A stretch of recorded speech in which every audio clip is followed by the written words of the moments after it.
এত স্মুথ আর premium finishing কিভাবে হয়? চলুন পুরো কাজটা দেখে নিই। আসসালামু আলাইকুম। আমি মোসাদ্দিক হাসান আছি আপনাদের সাথে, আর আপনারা দেখছেন দ্য মোসাদ্দিক স্টোরি। আজ আমরা একটি নতুন ঘরের সম্পূর্ণ রং করার কাজ দেখাবো।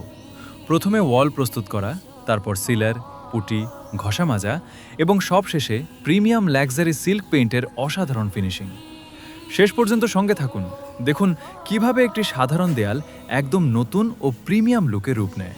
প্রথমেই দেয়ালে পাথর মারা হচ্ছে। এর উদ্দেশ্য হল দেয়ালের উঁচু নিচু অংশ সমান করা এবং পরবর্তী কাজের জন্য একটি শক্ত ভিত্তি তৈরি করা। এই ধাপটি ভালো না হলে পরের সব কাজের মান কমে যেতে পারে।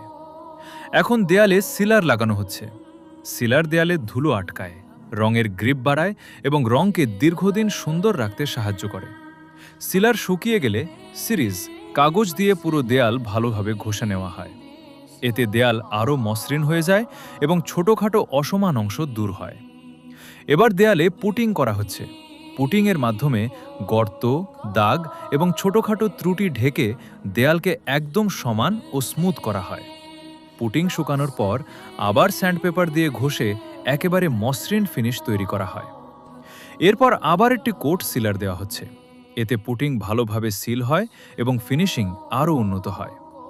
চূড়ান্ত রং করার আগে আবার হালকা করে ঘষে নেওয়া হয়, যাতে কোনো দাগ বা খসখসে অংশ না থাকে। এখন সবচেয়ে গুরুত্বপূর্ণ ধাপ, লাক্সারি রং প্রয়োগ। রোলারের মাধ্যমে সমানভাবে রং করা হচ্ছে, যাতে দেয়ালে প্রিমিয়াম, স্মুথ এবং উজ্জ্বল ফিনিশ আসে। সঠিক নিয়মে কাজ করলে রং অনেক বছর পর্যন্ত সুন্দর থাকে।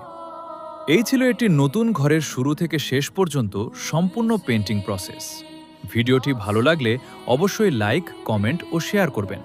এমন আরও প্রিমিয়াম পেইন্টিং, ডিজাইন ও হোম ফিনিশিং ভিডিও দেখতে আমাদের চ্যানেলটি সাবস্ক্রাইব করুন। আমরা দিচ্ছি প্রফেশনাল ওয়াল ফিনিশিং, পুটি, সিলার, ঘষা মাজা এবং প্রিমিয়াম লাক্সারি পেইন্টের নিখুঁত কাজ।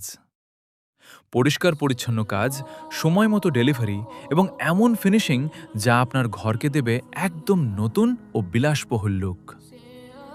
নতুন বাড়ি হোক বা পুরনো বাড়ির রিনোভেশন, আমরা আছি আপনার পাশে।